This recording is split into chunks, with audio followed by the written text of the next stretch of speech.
साथियों नमस्कार, मैं विवेक शर्मा उत्तर प्रदेश अलीगढ़ से और आप सभी का गुरुदिया ऑर्गेनिक में स्वागत करता हूं। परमपिता परमेश्वर से आपके अच्छे स्वास्थ्य की कामना करता हूं और उम्मीद करता हूं कि आप अपने घरों पर सपरिवार सकुशल होंगे और स्वस्थ होंगे। साथियों, जैसा कि आप सभी लोग जानते हैं कि हम जैविक खेती के बारे में इस चैनल के माध्यम से समय समय पर चर्चाएं करते रहते हैं और वेस्ट डिकम्पोजर पद्धति जो हमने अपनाई है और आप सभी लोगों ने अपनाई है और आप लोग नए नए साथी दिन प्रतिदिन जुड़ते चले जा रहे हैं, तो उसमें नए नए आयाम भी जुड़ते चले जा रहे हैं। तो उसी विषय पर हम लोग हमेशा चर्चा करते रहते हैं। इसी कड़ी में आज का जो विषय है वो धान की खेती को लेकर के है, क्योंकि ये सीज़न धान का है और इसी धान के सीज़न में सभी किसान साथी उसी तैयारी में लगे हुए हैं। कहीं नर्सरी डाली जा रही है, कहीं नर्सरी तैयार होने लगी है और अगले महीने से अच्छे से उसका नर्सरी का ट्रांसप्लांटेशन भी फील्ड में होना शुरू हो जाएगा। कहीं कहीं होने भी लगा है, लेकिन मोस्टली अगले ये जून के लास्ट एंड में तो सब जगह पर ही हो जाएगा। इसमें विशेष बात हमको ये देखनी ये है कि जहाँ हम जैविक खेती करते हैं और एक दूसरी तरफ कोई रासायनिक खेती करने वाला है या हमने भी पहले करी है, तो वहाँ हमको रासायनिक खेती में कोई भी चीज़ बनाकर नहीं रखनी होती थी। गए बाज़ार लाए और ला करके डाल दिया, चाहे वो माइक्रोन्यूट्रेंट है, चाहे पेस्टिसाइड है, चाहे फंगीसाइड है, चाहे वो खाद के रूप में देना है, चाहे वो स्प्रे के रूप में देना है। लेकिन जैविक खेती के अंदर ऐसा नहीं है। हमको अपनी प्रत्येक फसल के लिए, चाहे वो धान है, चाहे वो गन्ना है, चाहे वो गेहूँ है, चाहे सोयाबीन है, किसी भी प्रकार की कोई भी फसल है, माने खेती के लिए हमको हर प्रकार का अपना उत्पाद अपने फार्म पर हर समय बना करके तैयार रखना होगा।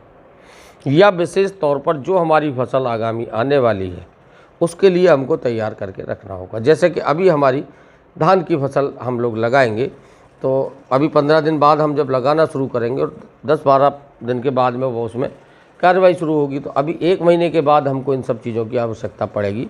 तो मैं उन किसान साथियों से अनुरोध करूंगा कि जिन्होंने अभी तक ये सह उत्पाद बना करके फार्म पर तैयार नहीं करे हैं वो तैयार कर लें, जिससे कि आगे उनको धान की फसल में कोई दिक्कत ना आए।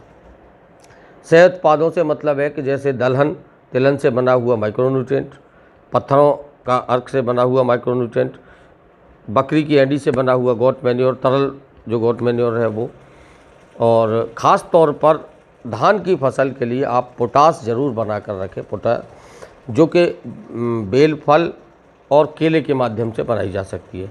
इन दोनों चीज़ों में से आपके पास जो भी उपलब्ध है आप उसके माध्यम से बना सकते हैं। और इसके बारे में एक वीडियो हमारा पीछे पड़ा हुआ है, आप उसमें जाकर देख सकते हैं। और आगे एक वीडियो विस्तार से और हम जल्दी 1-2 दिन में बेल, फल के ऊपर या केले के ऊपर बनाने का काम करेंगे। तो ये सारी चीज़ें आप बना करके रखें। और धान की फसल में जैसा कि सभी जानते हैं, इसमें कीटों का आक्रमण बहुत होता है।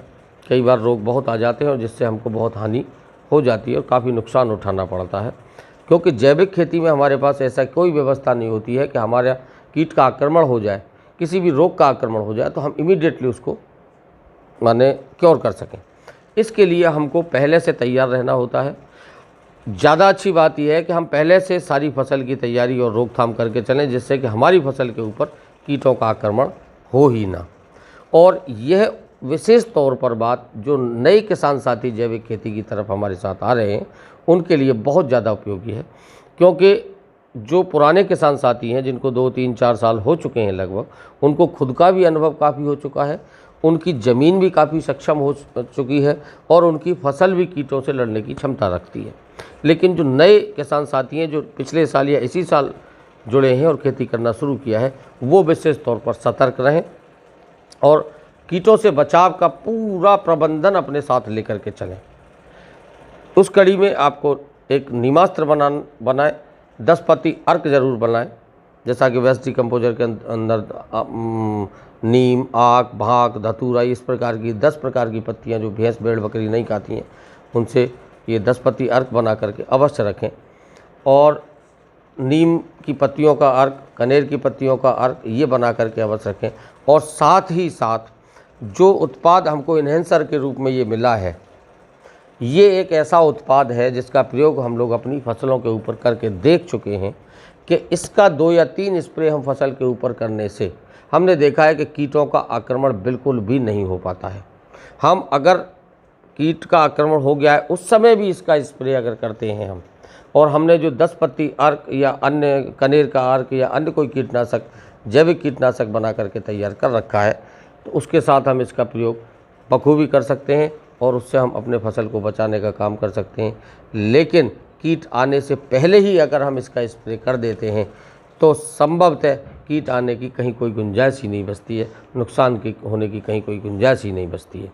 तो इस इन्हेंसर का प्रयोग करें। जो नए साथी हैं और पुराने साथी भी हैं, सभी लोग इसका प्रयोग कर सकते हैं।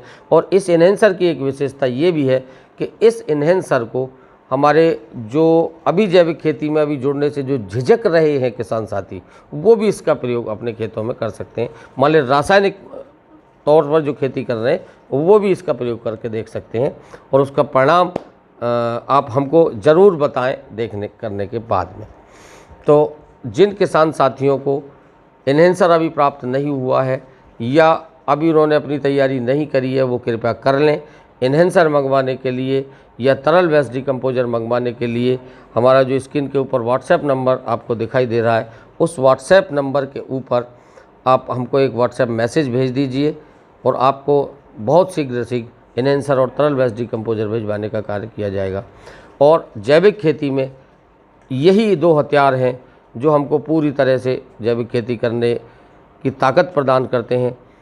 बिना हथियार के लड़ाई नहीं लड़ी जा सकती है और यह एक लड़ाई है, जहर और अमृत के बीच की जो लड़ाई हम लोग लड़ रहे हैं, केमिकल और जैविक के बीच की जो लड़ाई है, इसके लिए भी हमको हथियारों की आवश्यकता होती है। और इसके लिए हमारे सबसे बड़े हथियार हैं तरल वेस्ट डिकम्पोजर और इन्हेंसर। इनके बिना हम माने आधे अधूरे हैं, लड़ाई लड़ने में थोड़ा ताकत हमारी कम हो सकती है, लेकिन ये 2 हथियार हमारे दोनों हाथों में होंगे तो हमारे पास पूरी ताकत होगी और हम पूरी ताकत के साथ ये जहर मुक्त खेती अभियान में लड़ाई लड़ सकते हैं। तो इसी के साथ वीडियो को अधिक लंबा नहीं करेंगे और आगे एक नई वीडियो में नए टॉपिक के साथ आपसे मुलाकात करेंगे। जय हिंद, जय जवान, जय किसान।